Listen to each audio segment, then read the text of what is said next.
Hi friends, ಎಲ್ರಿಗೂ ನಮಸ್ಕಾರ. ಇವತ್ತು ನಾವು ತುಳುನಾಡಿನ ಅತ್ಯಂತ ಶಕ್ತಿಶಾಲಿ ಮತ್ತು ಪವಿತ್ರವಾದ ಕ್ಷೇತ್ರಗಳ ದರ್ಶನ ಮಾಡಲಿದ್ದೇವೆ. ಮಂಗಳೂರು ಅಂದ್ರೇನೆ ದೈವ ದೇವರುಗಳ ನೆಲೆವೀಡು.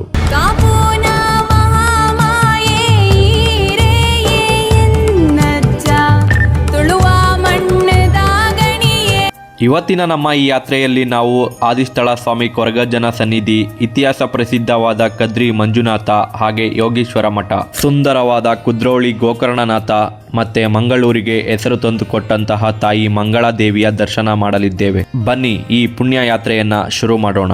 ಕರಾವಳಿ ಮಣ್ಣಿನಲ್ಲಿ ನಂಬಿಕೆಯೇ ದೇವರು.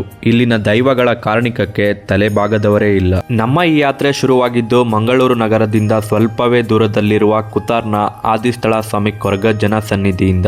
ಕ್ಷೇತ್ರದ ಒಳಗಡೆ ಪ್ರವೇಶಿಸುತ್ತಿದ್ದಂತೆ ನಮಗೆ ಮೊದಲು ಸಿಗುವುದು ತಾಯಿ ಶ್ರೀ ರಕ್ತೇಶ್ವರಿ ಅಮ್ಮನವರ ಸನ್ನಿಧಿ.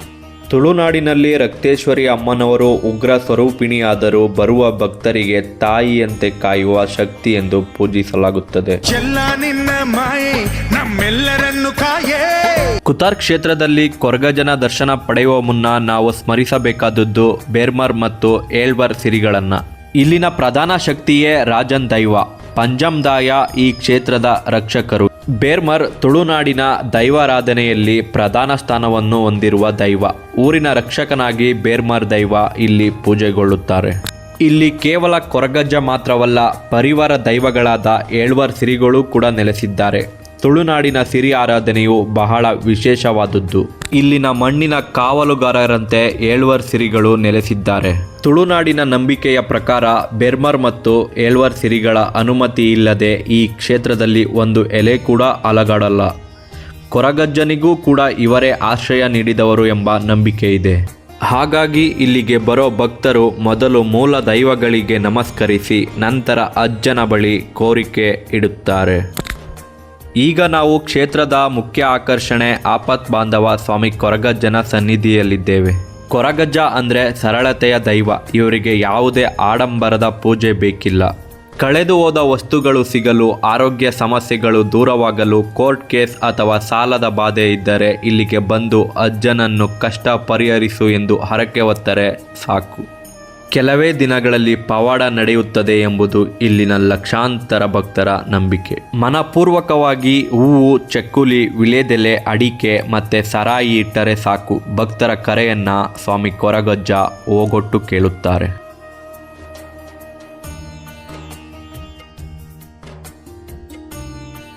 ಕೊರಗಜ್ಜನ ಆಶೀರ್ವಾದ ಪಡೆದು ನಾವು ಬಂದಿದ್ದು ಇತಿಹಾಸ ಪ್ರಸಿದ್ಧವಾದ ಶ್ರೀ ಕ್ಷೇತ್ರ ಕದ್ರಿ ಸನ್ನಿಧಾನಕ್ಕೆ. ಇದು ಬರೀ ದೇವಸ್ಥಾನ ಅಷ್ಟೇ ಅಲ್ಲ, ಭಾರತದ ಅತ್ಯಂತ ಪುರಾತನ ದೇವಾಲಯಗಳಲ್ಲಿ ಒಂದಾಗಿದೆ. ಇಲ್ಲಿನ ಇತಿಹಾಸ, ಇಲ್ಲಿನ ವಾಸ್ತುಶಿಲ್ಪ ಮತ್ತು ಇಲ್ಲಿನ ಪ್ರಶಾಂತವಾದ ವಾತಾವರಣ ಮನಸ್ಸಿಗೆ ನೆಮ್ಮದಿ ನೀಡುತ್ತೆ. ಈ ದೇವಾಲಯಕ್ಕೆ ಸುಮಾರು 1000 ವರ್ಷಗಳ ಹೆಚ್ಚಿನ ಇತಿಹಾಸವಿದೆ.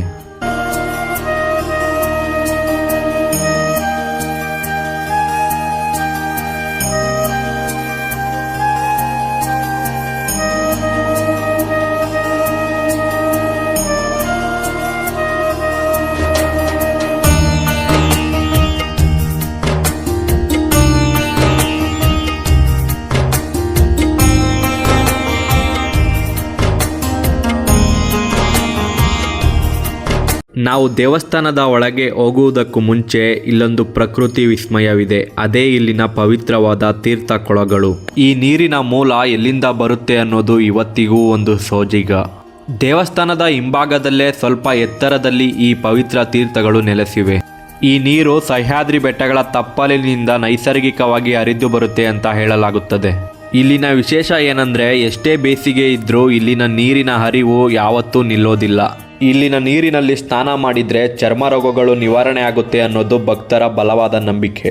ಈ ದೇವಾಲಯದ ಇತಿಹಾಸ ತುಂಬಾ ಕುತೂಹಲಕಾರಿಯಾಗಿದೆ. 10ನೇ ಶತಮಾನದವರೆಗೂ ಇದು ಬೌದ್ಧ ಧರ್ಮದ ಪ್ರಮುಖ ಕೇಂದ್ರವಾಗಿತ್ತು. ನಂತರ ಇದು ಶೈವ ಕ್ಷೇತ್ರವಾಗಿ ಬದಲಾಯಿತು ಅಂತ ಇತಿಹಾಸಕಾರರು ಹೇಳ್ತಾರೆ. ಆದರೆ ಇವತ್ತಿಗೂ ಇಲ್ಲಿ ಬೌದ್ಧ ಮತ್ತು ಶೈವ ಸಂಪ್ರದಾಯದ ಒಂದು ಅಪರೂಪದ ಸಂಗಮವನ್ನು ನಾವು ನೋಡಬಹುದು. ಇಲ್ಲಿನ ಮುಖ್ಯ ದೇವರು ಮಂಜುನಾಥೇಶ್ವರ ಆದರೂ ಇವರನ್ನ ಲೋಕೇಶ್ವರ ಅಂತಲೂ ಕರೆಯುತ್ತಾರೆ. ಇಲ್ಲಿನ ಪ್ರಮುಖ ಆಕರ್ಷಣೆ ಅಂದರೆ ಇಲ್ಲಿರುವ ಮಂಜುನಾಥ ಸ್ವಾಮಿಯ ವಿಗ್ರಹ. ಪಂಚಲೋಹದ ವಿಗ್ರಹವಾಗಿದ್ದು ಇದು ದಕ್ಷಿಣ ಭಾರತದಲ್ಲೇ ಅತ್ಯಂತ ಹಳೆಯ ಕಂಚಿನ ವಿಗ್ರಹ ಅಂತ ಹೇಳಲಾಗುತ್ತದೆ. ಕದ್ರಿ ಮಂಜುನಾಥನ ದರ್ಶನಕ್ಕೆ ಬರುವ ಎಷ್ಟೋ ಭಕ್ತರು ಸಮಯದ ಅಭಾವದಿಂದಲೋ ಅಥವಾ ಮಾಹಿತಿಯ ಕೊರತೆಯಿಂದಲೋ ಈ ಮೇಲಿನ ಮಠಕ್ಕೆ ಬರುವುದಿಲ್ಲ. ಮಠಕ್ಕೆ ಹೋಗೋ ದಾರಿಯಲ್ಲೇ ಈ ಬೃಹತ್ ಆಂಜನೇಯನ ವಿಗ್ರಹ ಕೂಡ ಇದೆ. ಮುಂದಿನ ಬಾರಿ ನೀವು ಮಂಗಳೂರಿಗೆ ಬಂದರೆ ಖಂಡಿತವಾಗಿಯೂ ಈ ಯೋಗೇಶ್ವರ ಮಠಕ್ಕೆ ಭೇಟಿ ನೀಡಿ. ನಾನಿವಾಗ ನಿಮ್ಮನ್ನ ಕದ್ರಿ ದೇವಸ್ಥಾನದ ಹಿಂಭಾಗದಲ್ಲಿರುವ ಬೆಟ್ಟದ ಮೇಲೆ ಕರೆದುಕೊಂಡು ಹೋಗ್ತಿದ್ದೇನೆ.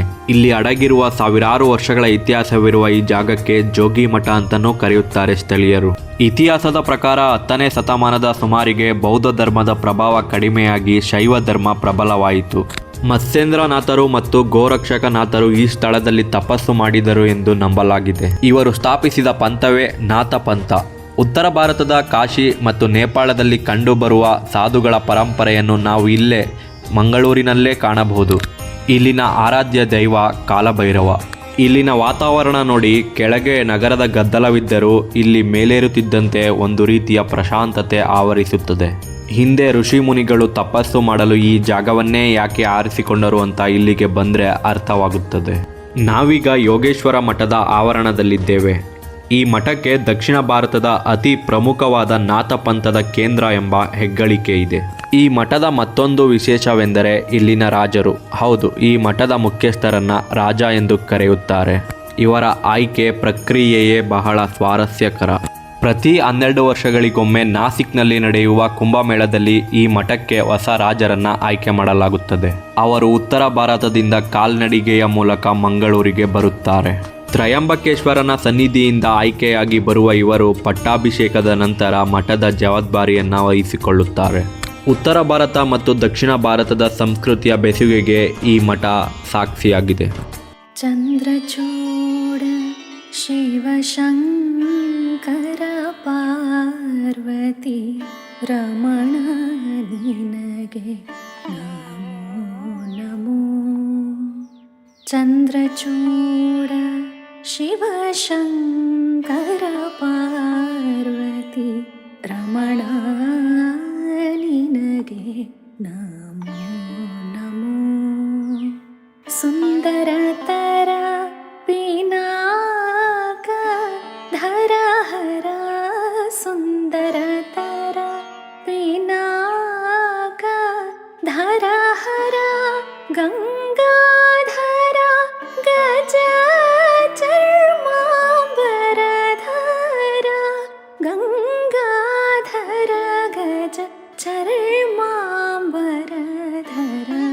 ಚಂದ್ರಚೂಡ ಶಿವ ಶಂಕರ ಪಾರ್ವತಿ ರಮಣ ನಿನಗೆ ನಮೋ ನಮೋ. ಧರೆಗೆ ದಕ್ಷಿಣ ಕಾವೇರಿ ಕುಂಭಪುರವಾಸನೆ.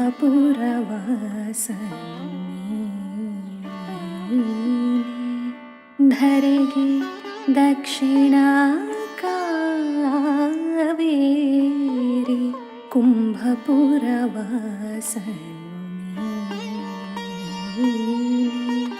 ಕರದಲ್ಲಿ ವೀಣೆಯ ಗಾನವ ಮಾಡುವ ಉರಗಭೂಷಣನು ನೀನೆ.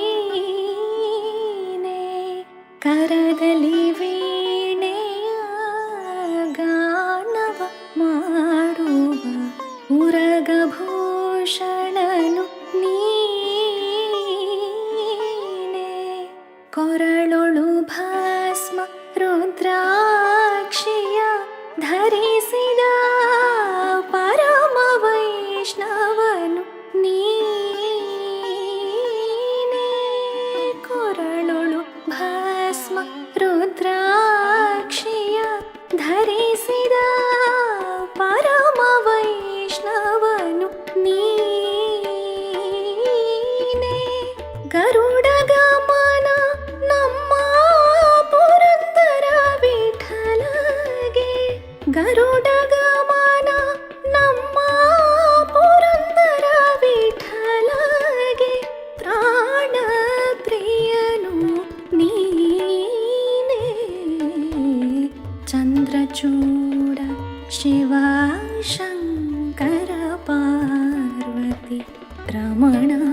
ನೋಡಿದ್ರಲ್ಲ ಸ್ನೇಹಿತರೆ, ನಮ್ಮ ಯೋಗೇಶ್ವರ ಮಠದ ದರ್ಶನ.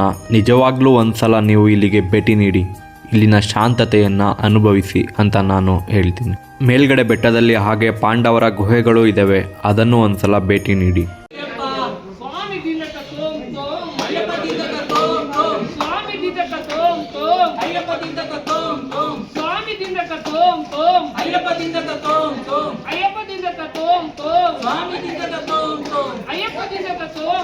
ಶ್ರೀ ಕ್ಷೇತ್ರ ಕದ್ರಿ ಮಂಜುನಾಥನ ದರ್ಶನ ಮಾಡಿಕೊಂಡು ನಾವು ಬಂದಿದ್ದು ಮಂಗಳೂರಿನ ಚಿನ್ನದ ದೇವಸ್ಥಾನ ಕುದ್ರೋಳಿ ಗೋಕರ್ಣನಾಥ ಕ್ಷೇತ್ರಕ್ಕೆ. ಇದನ್ನು ಕೇವಲ ದೇವಸ್ಥಾನ ಅನ್ನೋದಕ್ಕಿಂತ ಇದೊಂದು ಸಾಮಾಜಿಕ ಕ್ರಾಂತಿಯ ಸಂಕೇತ ಅಂದರೆ ತಪ್ಪಾಗಲ್ಲ. ನೀವು ಇಲ್ಲಿನ ಬೃಹತ್ ರಾಜಗೋಪುರವನ್ನು ನೋಡಬಹುದು. ಇದು ಸುಮಾರು 60 ಅಡಿಗಳಷ್ಟು ಎತ್ತರವಿದೆ. ಇಲ್ಲಿನ ವಿಶೇಷ ಅಂದರೆ ಇಡೀ ದೇವಸ್ಥಾನ ಚಿನ್ನದ ಬಣ್ಣದಿಂದ ಕಂಗೊಳಿಸುತ್ತೆ. ರಾತ್ರಿ ಹೊತ್ತಲ್ಲಂತೂ ಲೈಟಿಂಗ್ಸ್ನಲ್ಲಿ ಇದು ಸ್ವರ್ಗದಂತೆ ಕಾಣುತ್ತೆ. ಕುದ್ರೋಳಿ ಅಂದರೆ ನೆನಪಾಗೋದು ಮಂಗಳೂರು ದಸರಾ. ಮೈಸೂರು ದಸರಾ ಬಿಟ್ಟರೆ ಕರ್ನಾಟಕದಲ್ಲೇ ಅತ್ಯಂತ ವಿಜೃಂಭಣೆಯಿಂದ ದಸರಾ ನಡೆಯೋದು ಇಲ್ಲೇ. ನವರಾತ್ರಿಯ 9 ದಿನಗಳ ಕಾಲ ಇಲ್ಲಿನ ಸಂಭ್ರಮವನ್ನು ವರ್ಣಿಸೋಕೆ ಪದಗಳೇ ಸಾಲಲ್ಲ. ಸ್ನೇಹಿತರೆ, ಈ ದೇವಸ್ಥಾನಕ್ಕೆ 100 ವರ್ಷಗಳ ಹೆಚ್ಚಿನ ಇತಿಹಾಸವಿದೆ. ಈ ದೇವಸ್ಥಾನ ನಿರ್ಮಾಣವಾಗಿದ್ದು ಒಂದು ದೊಡ್ಡ ಕ್ರಾಂತಿಕಾರಿ ಉದ್ದೇಶದಿಂದ. 20ನೇ ಶತಮಾನದ ಆರಂಭದಲ್ಲಿ ಹಿಂದುಳಿದ ವರ್ಗದ ಜನರಿಗೆ ಮತ್ತು ಬಿಲ್ಲವ ಸಮಾಜದವರಿಗೆ ಕೆಲವು ದೇವಸ್ಥಾನಗಳಿಗೆ ಪ್ರವೇಶವಿರಲಿಲ್ಲ. ಆ ಸಮಯದಲ್ಲಿ ಸಮಾಜ ಸುಧಾರಕರಾದ ಬ್ರಹ್ಮಶ್ರೀ ನಾರಾಯಣ ಗುರುಗಳು ಮಂಗಳೂರಿಗೆ ಭೇಟಿ ನೀಡಿದ್ರು. ಆಗ ಸಾಹುಕಾರ್ ಕೊರಗಪ್ಪನವರು ಮತ್ತು ಸಮಾಜದ ಮುಖಂಡರು ಗುರುಗಳಲ್ಲಿ ತಮ್ಮ ನೋವನ್ನು ಹೇಳ್ಕೊತಾರೆ. ಆಗ ನಾರಾಯಣ ಗುರುಗಳು ಹೇಳಿದ ಮಾತು, ನಿಮಗಾಗಿ ನೀವೇ ಒಂದು ದೇವಸ್ಥಾನವನ್ನು ಯಾಕೆ ಕಟ್ಟಬಾರದು ಅಂತ. ಗುರುಗಳ ಆಶೀರ್ವಾದದಿಂದ ಮತ್ತು ಮಾರ್ಗದರ್ಶನದಿಂದ 1912ರಲ್ಲಿ ಕುದ್ರೋಳಿ ಗೋಕರ್ಣನಾಥ ದೇವಾಲಯ ನಿರ್ಮಾಣವಾಯಿತು. ಸ್ವತಃ ನಾರಾಯಣ ಗುರುಗಳೇ ಇಲ್ಲಿನ ಶಿವಲಿಂಗವನ್ನು ಪ್ರತಿಷ್ಠಾಪನೆ ಮಾಡಿದ್ರು. ಒಂದೇ ಜಾತಿ, ಒಂದೇ ಮತ, ಒಂದೇ ದೇವರು ಎನ್ನುವ ತತ್ವದಿಂದ ಈ ಕ್ಷೇತ್ರ ಸ್ಥಾಪನೆಯಾಯಿತು. ಹಾಗಾಗಿ ಇಲ್ಲಿ ಜಾತಿ ಮತ ಭೇದವಿಲ್ಲದೆ ಎಲ್ಲರಿಗೂ ಮುಕ್ತ ಪ್ರವೇಶವಿದೆ. ಗೋವರ್ಧನ ಗಿರಿಧಾರ, ಗೋವರ್ಧನ ಗಿರಿಧಾರ, ಗೋವಿಂದ ಗೋಕುಲ ಪಾಲಕ ಪರಮಾನಂದ. ಗೋವರ್ಧನ ಗಿರಿಧಾರ, ಗೋವಿಂದ ಗೋಕುಲ ಪಾಲಕ ಪರಮಾನಂದ. ಗೋವರ್ಧನ ಗಿರಿಧಾರ.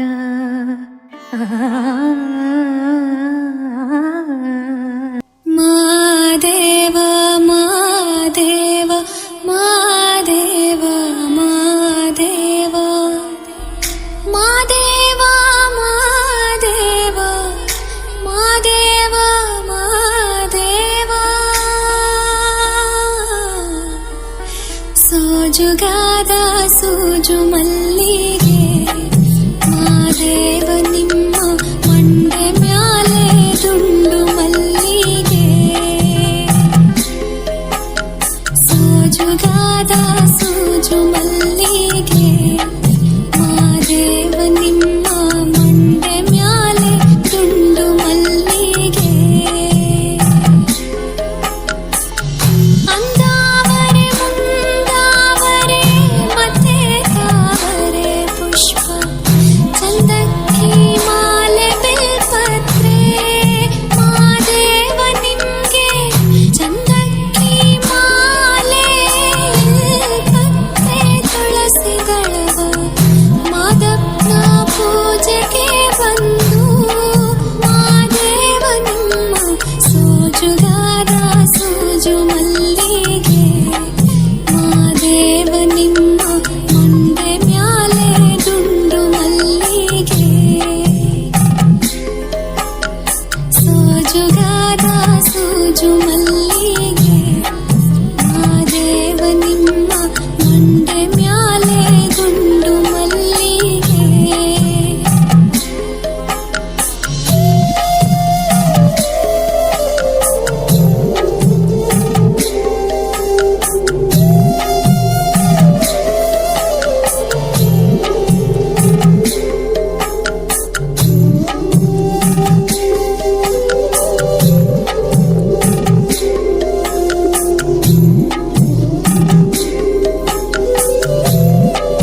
ನೀವೇನಾದರೂ ಮಂಗಳೂರಿಗೆ ಬಂದರೆ, ಅದರಲ್ಲೂ ದಸರಾ ಸಮಯದಲ್ಲಿ ಬಂದರೆ ಈ ದೇವಸ್ಥಾನವನ್ನು ಮಿಸ್ ಮಾಡ್ಕೋಬೇಡಿ. ಇಲ್ಲಿನ ವೈಭವ ಖಂಡಿತ ನಿಮಗೆ ಇಷ್ಟವಾಗುತ್ತೆ.